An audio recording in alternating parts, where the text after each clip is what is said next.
Hi hello friends, ఇది నిన్న evening blog అండి.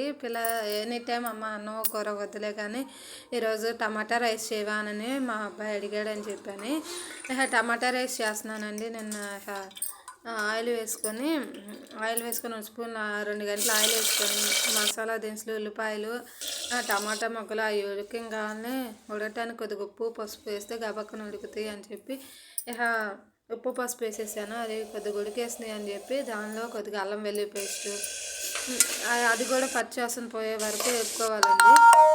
అది కూడా పచ్చివాసన పోయిన తర్వాత కొత్తిమీర పుదీనా కడిగేసేసి రెండు వేసుకుంటామే.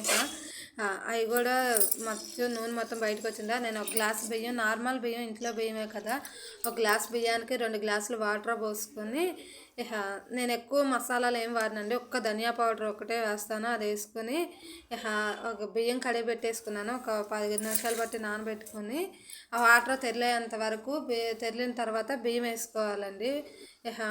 ఒకసారి తిప్పేసేసి మూత పెట్టేసుకొని 3 విజిల్స్ వస్తే టమాటా రైస్ రెడీ అయిపోయిందండి. వాళ్ళిద్దరిని ట్యూషన్ నుంచి తీసుకొచ్చి అన్నం కూడా పెట్టేశాను. నా వీడియోస్ కానీ నచ్చితే లైక్